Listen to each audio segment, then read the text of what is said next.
요한복음을 보면 5가지 종류의 기독교인이 나타나게 됩니다. 오늘 이 5가지 종류의 기독교인을 소개해 드리면서 나는 어떤 부류에 속한 교인인가? 지금까지 내가 신앙생활에 왔던 내 신앙의 현주소는 무엇인가?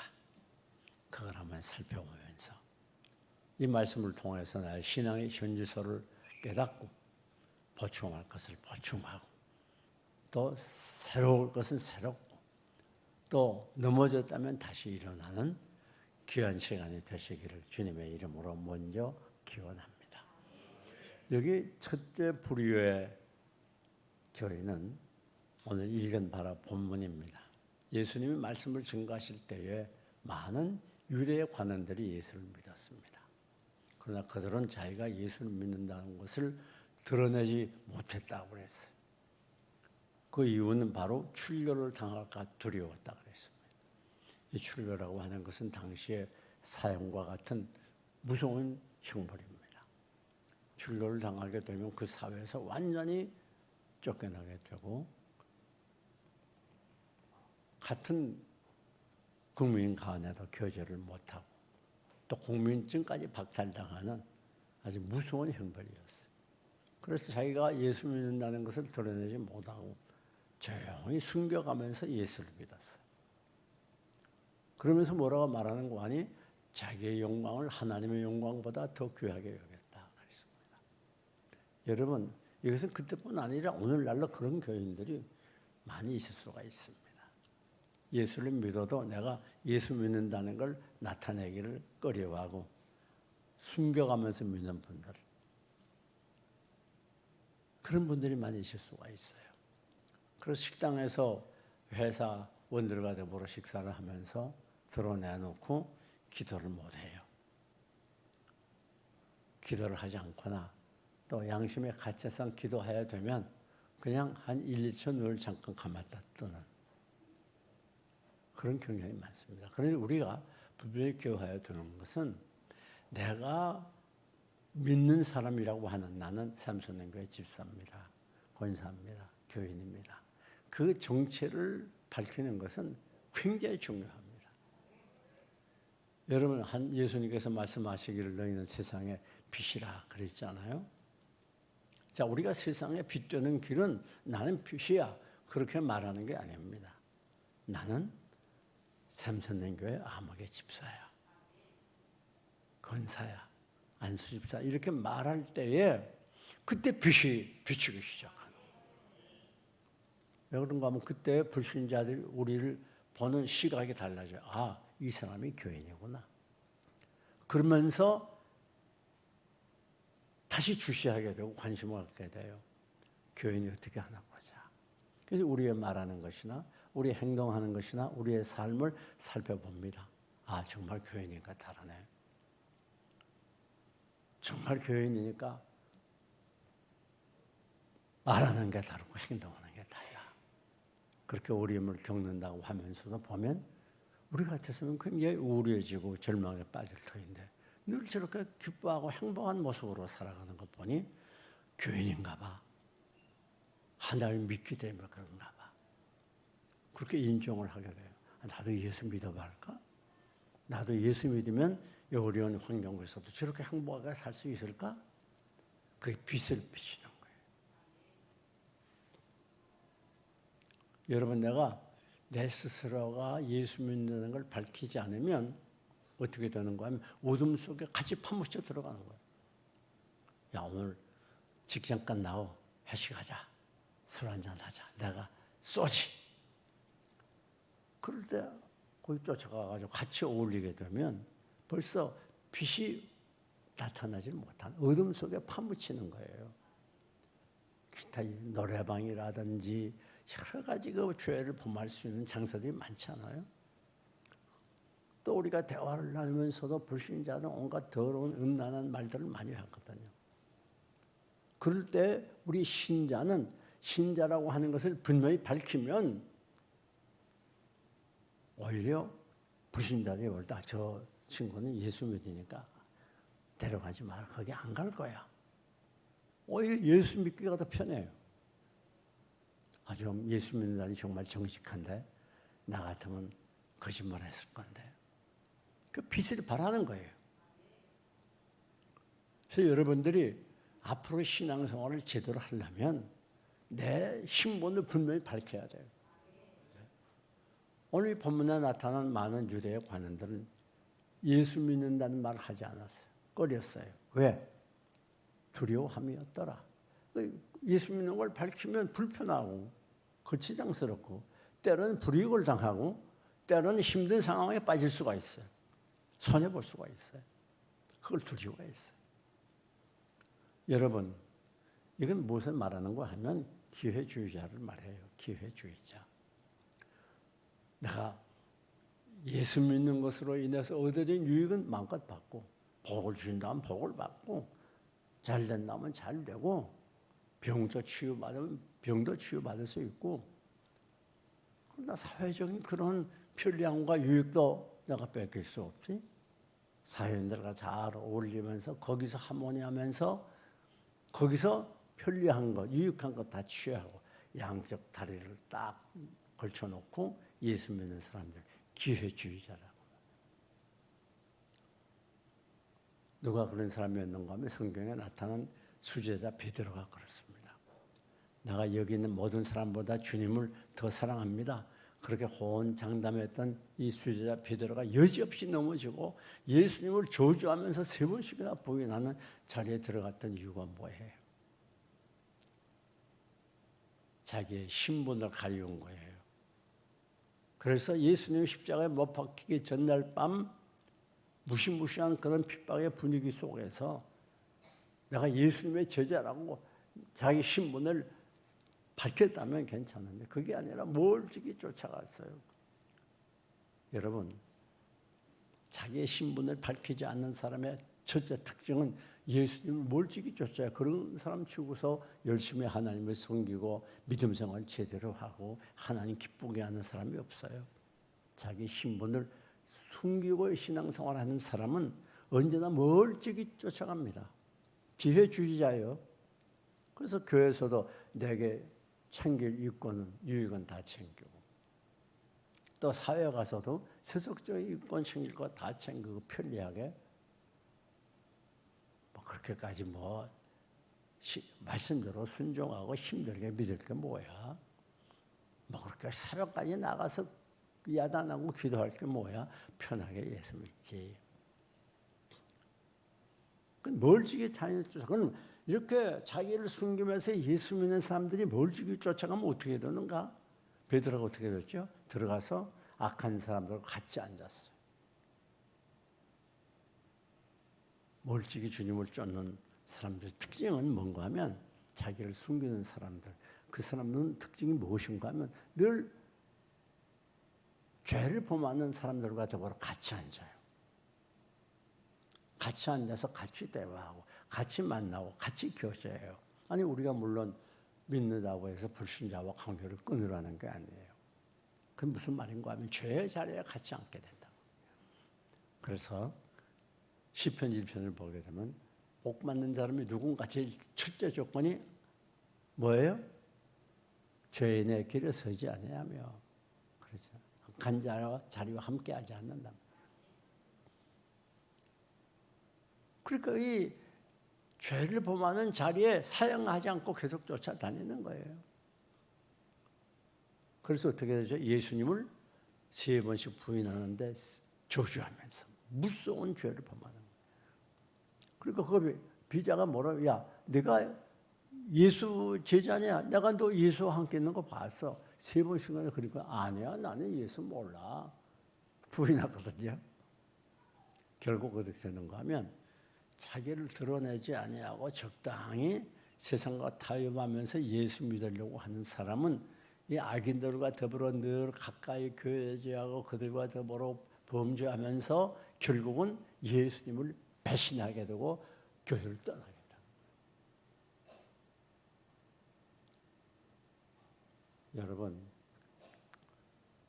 여러분 어떻게 하기를 원해요?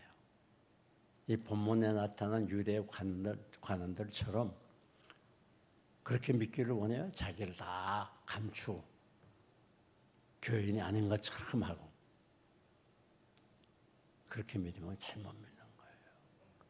혹시 그런 분이 계시면 돌이켜야 돼요. 바로 믿어야 돼요. 철저하게 믿어야 돼요. 나 자신을 드러내야 돼요.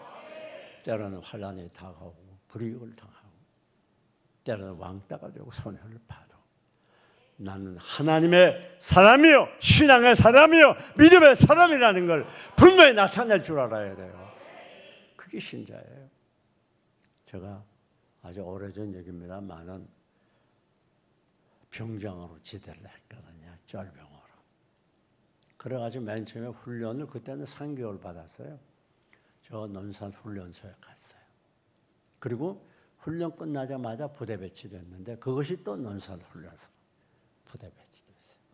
그 훈련 끝나고 나니까 2병 달고 1병을 딱 달게 되는데 그때 당시에 각 연대장이면 그때는 무궁화 셋입니다. 대령이에요, 대령. 그럼 나는 갓 들어간 쫄병에 제일 밑바닥. 근데 자기 부대 추분 들어왔다고 이제 회식을 해요. 전 부대원들이 다 술 파티를 딱 하는 거예요.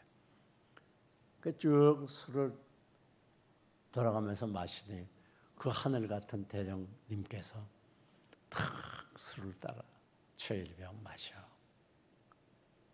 그게 어느 한전이 여러분 지금 실감이 안 날 거예요.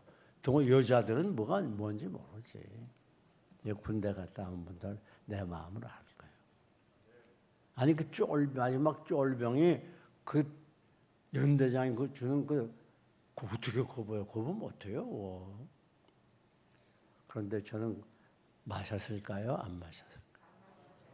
내가 마셨으면 얘기를 안 해요. 저는 교인이기 때문에 안 마십니다. 그러니까 막 건면하고 야 여기 이 부대 전도사들도 많아요. 다 마셔서 넌 뭐라고 안 마시냐?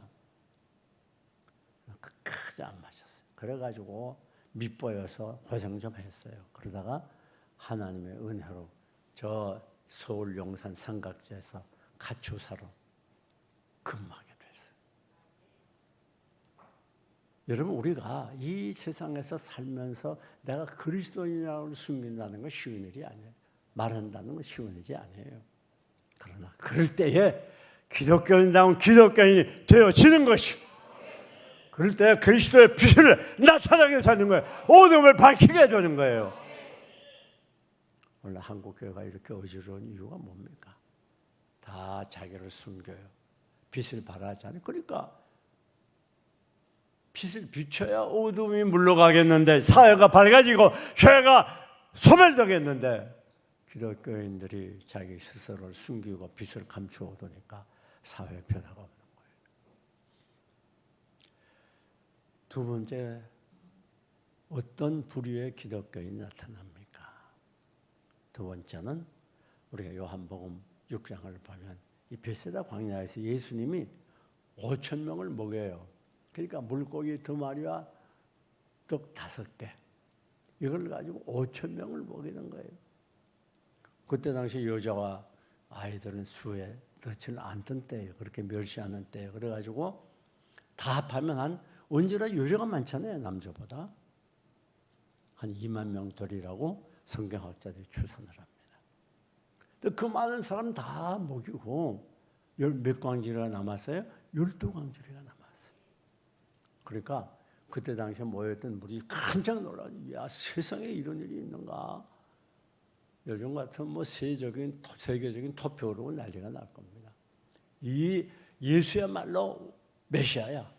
우리가 기다리는 메시아. 이제 우리를 이 로마의 속국에서 풀어주고 자유를 줄 그리고 독립국가를 만들어줄 위대한 인물이야. 그걸 막 지지하고 나섭니다. 그럴 때 예수님이 하시는 말씀이 나는 앞으로 고난을 받을 것이라고 하는 걸 말씀으로 전하게 돼요. 그러니까 그 말씀을 듣는 무리들이 그 말씀이 마음에 걸렸다고 그랬어요. 마음에 걸렸어요. 그리고 많이 그 제자들이 예수님을 떠났다고 그랬어요. 여러분, 오늘날도 마찬가지. 예수를 믿는 목적이 어디에 있는가를 우리가 생각해 봐야 돼요. 거기 요한복음 6장에 난 떡을 얻어먹던 무리는 예수를 믿는 목적이 나를 위해서예요. 내가 예수 믿어서 내 사업도 잘 되고 돈도 많이 벌고, 내가 예수 믿어서 병도 좀 고쳐서 건강해지고, 내 소원도 좀 이루어지고, 우리 아이들 좀 잘 되고, 내가 예수 믿어서 문제도 해결되고, 그것에 목적을 둔 이 베세다 광야의 무리와 같은 교인들이 오늘날 한국에 얼마나 많은지 몰라요. 그러다가 그것이 안 되면 돌아서게 되고, 그것이 안 되게 되면 떠나게 되고. 여러분, 오늘날 예수 믿다가 타락해가지고 교회 떠난 사람들 많습니다. 전도해 보세요. 나도 과거에 교회 집사였어. 말씀 환히 아는 그런 사람들. 그럼 교회 안 나오는 사람들. 예수 믿다 보니까 별거 없더만. 되긴 뭐가 돼. 기도해서 응답된다더니 응답되는 것 같지 않던데. 하나님이 살아계셔? 실컷 믿어봐. 그런 사람들 생각보다 많거든요. 이런 사람들의 특징은 말씀이 마음에 걸리는 거예요. 마음에 걸렸다 그랬거든요. 그러니까 바른 말씀을 증거하면 그게 마음에 지금 무슨 이렇게 먹고 살기 어려운데 11절 드디어 그게 걸리는 거예요. 또 이 교회는 돈만 말하는구만. 목사가 돈 좋아하는가 보지? 돈 싫어하는 사람 없잖아요. 그게 마음에 걸리는 거예요. 주일을 철저하게 성수해, 온전히 성수하고 많이 바쁜 세상에 어떻게 주일날 교회 가서 온전히 있어? 내일도 봐야지. 자꾸 마음에 걸리는 거예요. 경건하게 그렇게 살아? 아니 어떻게 경건하게 살아? 때로는 좀 타협도 하고 말이야. 조금만 눈 감아주면 거액의 돈도 들어올 수 있고 그런 길이 얼마든지 있는데, 여러분, 그럴 때 우리가 조심해야 돼요. 오늘 우리가 예수 믿는 목적은 믿어서 복을 받아서 이 세상에서 잘 되고 부귀영화 누리는 데 목적이 있는 게 아니에요. 우리가 물론 예수 믿으면 그럴 수도 있어요. 그러나 그게 목적이 아니에요. 주님이 우리 위해서 생명으로 죽어주셨기 때문에 이제 우리도 주님을 사랑하게 되고, 그래서 이제는 우리가 주님의 소유가 되고 하나님의 자녀가 되고 하나님이 우리의 아버지가 됐습니다. 그래서 우리가 살아가는 목적은 나 위하는 게 아니에요. 이제부터는 주를 위해서, 온전히 주님의 영광을 위해서 살아가요. 나는 아무렇게도 좋습니다. 가난해도 좋습니다. 병이 들어도 좋습니다. 핍박을 받아도 좋습니다. 왕따가 돼도 좋습니다. 오직 하나님만 영광 받으시기를 원합니다. 주님만 기뻐하시는 것이라면 다 내가 용납하겠습니다. 모든 영광 하나님께,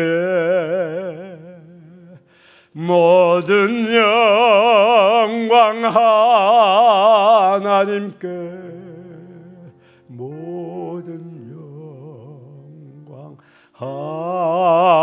하나님께. 나는 자유해.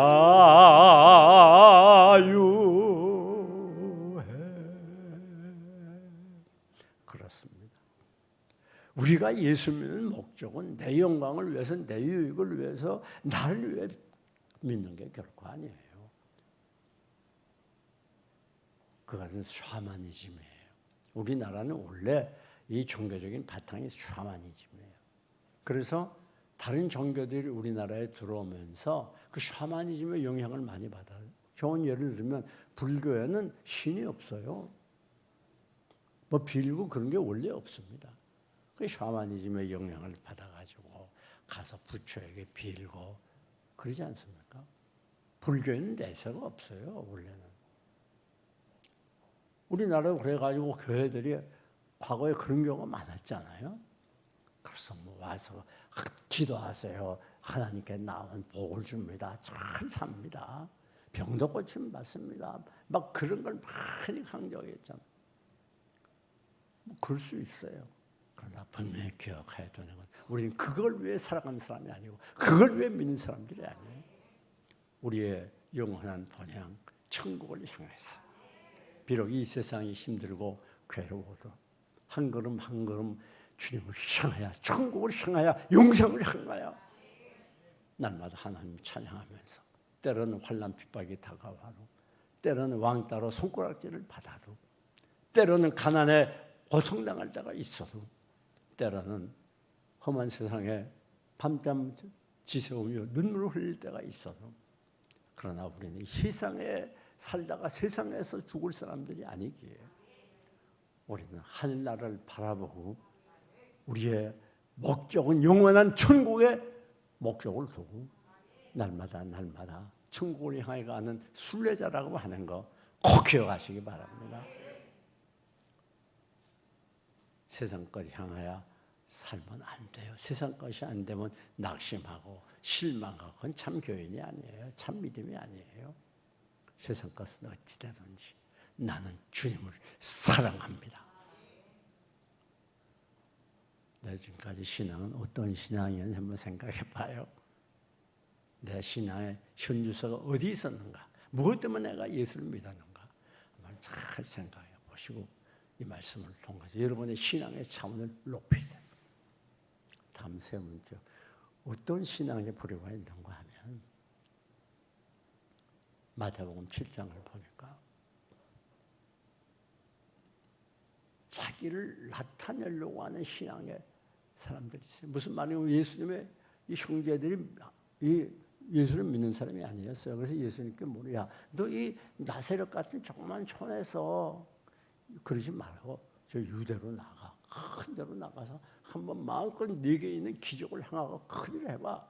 그러면 온 이스라엘 나라가 난리가 날 거야. 네가 정말 왕이 되어 큰일 할 거야. 뭐 그런 말이죠. 해석을 한다면.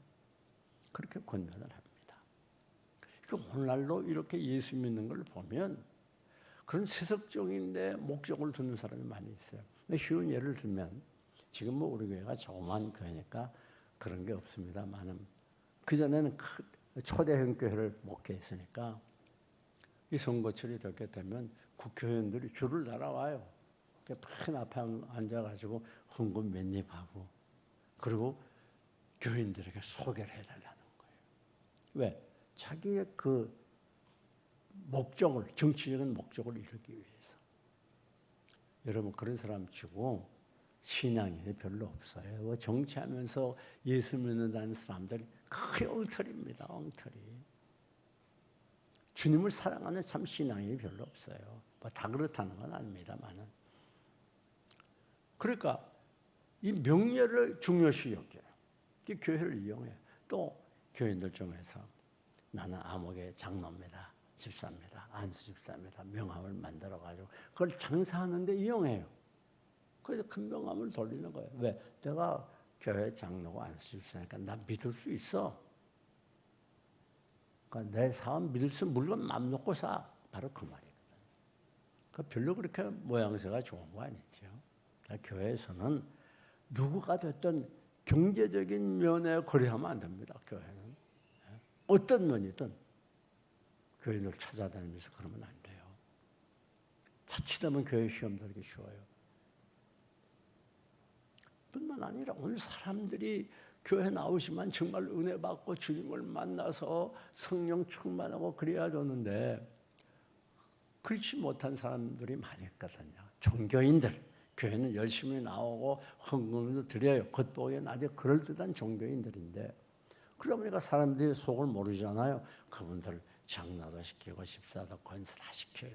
그럼 이 사람들이 속에 은혜가 없으니까 하나님께와 봉사하는 걸 하나님이 주시는 은혜와 능력을 받아서 성령의 능력으로 하여 겸손하게 교회 덕을 이루면서 하나님의 열매를 맺겠는데 그게 아니라 자기 이 죄악의 본성을 가지고 자기 혈기 가지고 자기 생각, 자기 의견, 자기 경험대로 하면서 교회에 상처와 아픔을 주는 경우가 얼마나 많은지 몰라요. 자기 뜻대로 안 되면 기분이 나쁘고 자기 생각이 통과 안 되면 마음이 상처가 돼서 불평을 하고 교회를 떠나니 어떠니 그런 분들이 한국교회에 보다 많아요. 생각보다 많습니다. 그러니까 교회가 서로 싸우고 시끄럽고 막 호설하고 얼마나 한국 교회가 어지럽습니까? 그런 경우들이 많아요. 자기를 좀 드러내려고. 그래서 막 회의하다가 탁자를 치고 막 물잔을 집어 던지고 말이지. 제가 오늘까지 목회하면서 별거나 뭔 줄 알아요? 여러분은 다 순한 양입니다. 오늘 우리가 어떤 교인이었는가, 내가 오늘까지 신앙생활 하면서 나 자신을 좀 나타내보고 내가 좀 인정받고 뭐 내가 좀 권리를 휘두르고 그런 걸 내가 원하는 마음이 만에 하나라도 없었던가 잘 생각해봐요. 아멘 하는 사람 딱 한 사람밖에 없네요. 동의합니까? 그 다음 네 번째 어떤 교인이 있는가 하면 38년 된 중풍병자 예수님을 가셔서 치료해 주었잖아요. 치료해 주었는데 그 치료받았으면 아니 38년을 알았으면 참 있는 재산 다 허비하고 가족들이 다 버렸을 거 아니에요. 얼마나 힘든 상황에 있었습니까? 그때 주님이 가서 네 자리를 들고 걸어가라. 기적같이 건강을 회복합니다. 얼마나 감사하고 감격한 일이에요. 그럼 참 기뻐하고 감사하면서 주님을 섬겨야 되겠는데 성경을 자세히 살펴보면 그렇지 않았어. 자, 그런데 왜 그런가? 바리새인들이 이렇게 볼 때에 이거 큰일 났네. 왜 그래? 자, 예수라는 사람이 나타나더니 자꾸 기적을 행하는 거예요. 근데 또 보니까 38년 된 환자를 일으켰다는 거예요. 이거 이대로 둬서는 안 되겠네. 당장 가서 누가 내 병을 고쳤어? 근데 그때 사람이 많아가지고 잘 몰랐어요. 그래서 그때 사람이 많아서 잘 몰랐는데요. 그거 끝났으면 좋은데 그게 아니에요.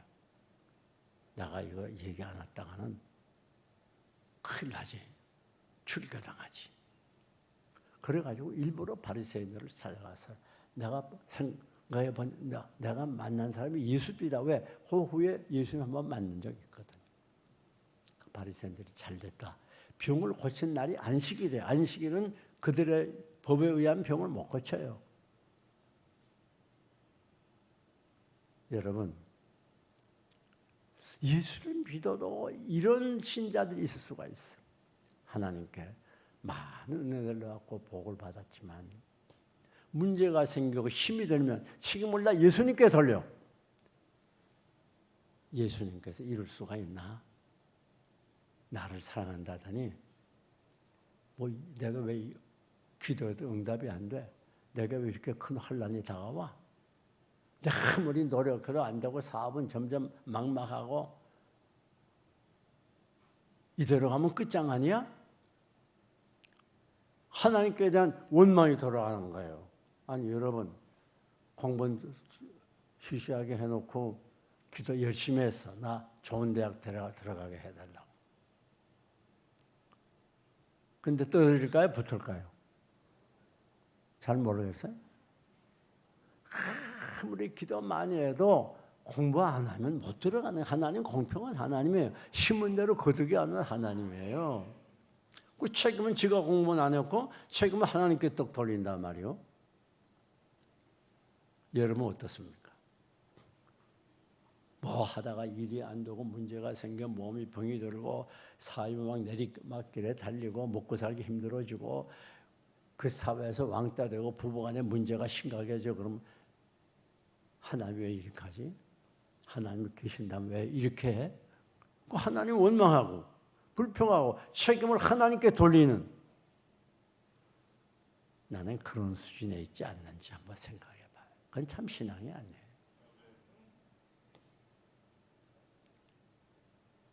예수님께서 가나안 여인이 귀신 들린 딸을 치료하기 위해서 왔을 때 그 가나안 여인을 개취급했지만 뭐라고 말해요? 올소이다마는 올소이다마는 우리가 이 세상에서 살아가면서 아무리 큰 환난과 시련의 직면에 우리가 할 수 있는 말은 딱 하나 올소이다. 맞습니다. 옳습니다. 주님이 원하시는 것이라면 내가 수용하겠습니다. 이게 참 신자예요. 여러분, 주님이 우리 종이 아니에요. 내 마음대로 주님이 다 응해주고 따라주면 좋아하고, 내 마음대로 안 되면 주님을 거역하고 불평하고 원망하면 그건 주님이 우리 종입니까? 그건 신자가 아니에요. 주님 우리의 주인이에요. 우리가 주님의 종이에요. 주님 우리의 왕이에요. 우리가 주님의 백성이에요. 우리는 무조건 주님께 순종하는 거예요. 나가 지금 이렇게 힘이 들어도 어려워도 막막하고 절망에 빠졌어도 그러나 하나님 뜻이라면 수용하겠습니다.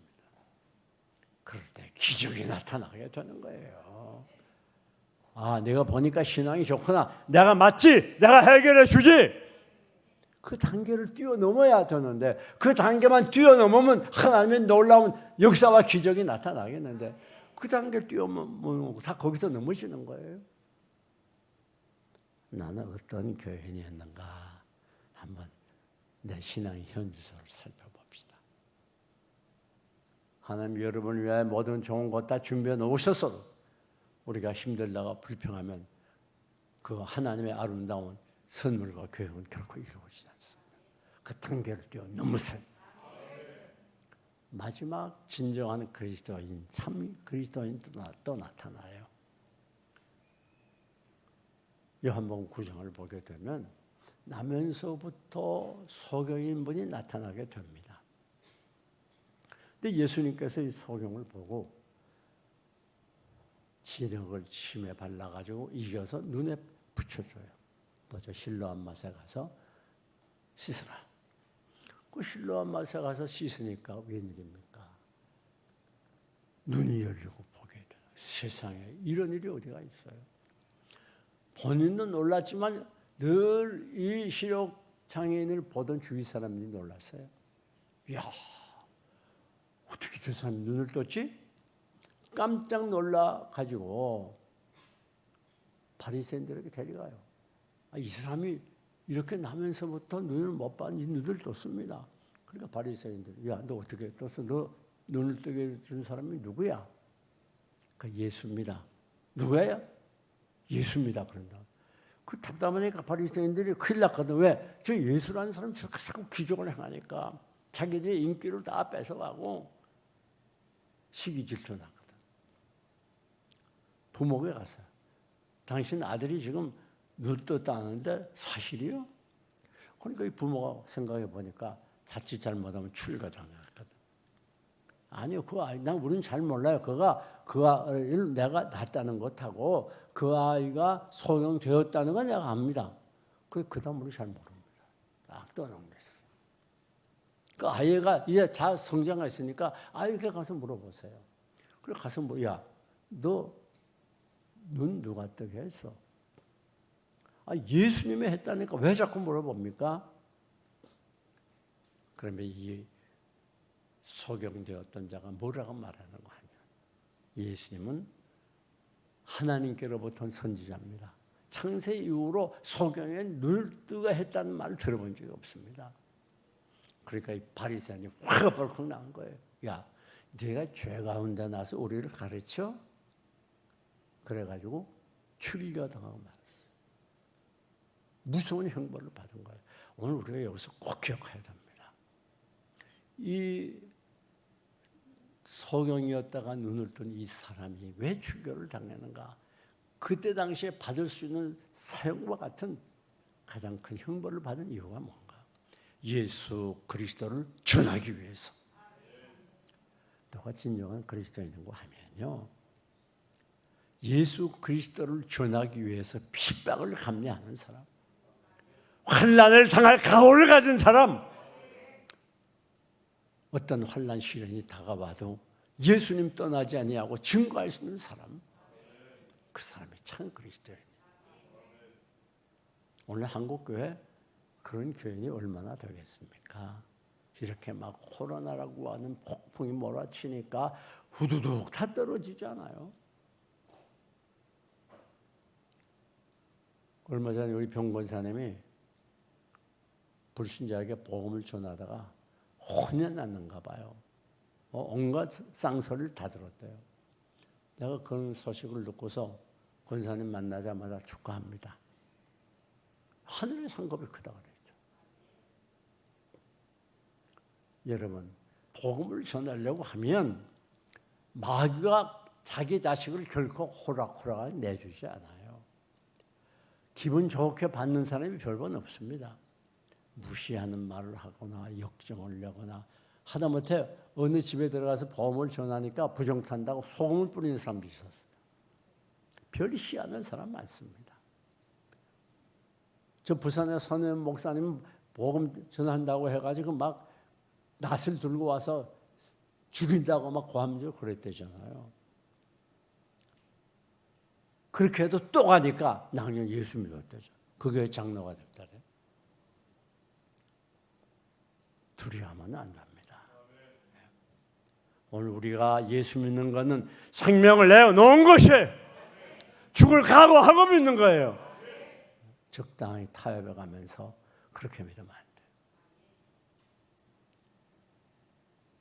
관원들처럼 내가 믿는다는 것을 숨겨가면서 쉬쉬해가면서 내 편리와 이익을 위해서 그렇게 믿으면 안 돼요. 5,000명 떠거나 먹은 무리처럼 내 이권과 내 세상적인 성공을 위해서 예수 믿으면 안 돼요. 나를 나타내고 나를 자랑하고 인정받기 위해서 예수 믿으면 안 돼요. 38년 된 환자처럼 모든 책임을 예수님께 돌리고 뭐가 잘 안 될 때 원망 불평하고 그렇게 예수 믿으면 안 돼요. 이 참 그리스도인 소경되었다 눈을 뜬 사람처럼 희생을 각오하고 손해볼 것 각오하고 마지막에는 주님을 위해 살다 죽을 것까지 각오해야 돼요. 이제 내가 살아도 주 위에 살고 이제 내가 죽어도 주 위에 죽네.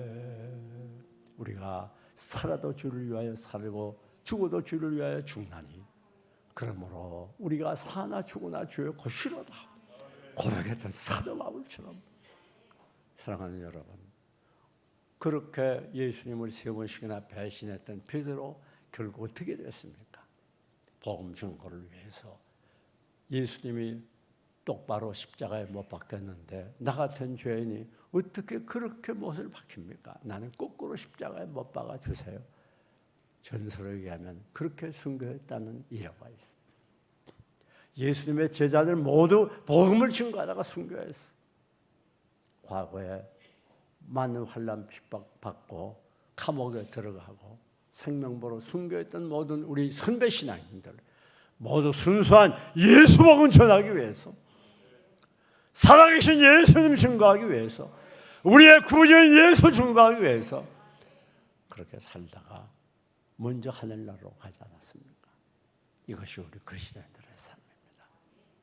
지금까지 내가 하나님을 믿었던 신앙의 현주소가 어떤 것이었나? 4가지 말씀드렸죠. 그 중에 나는 누구였나?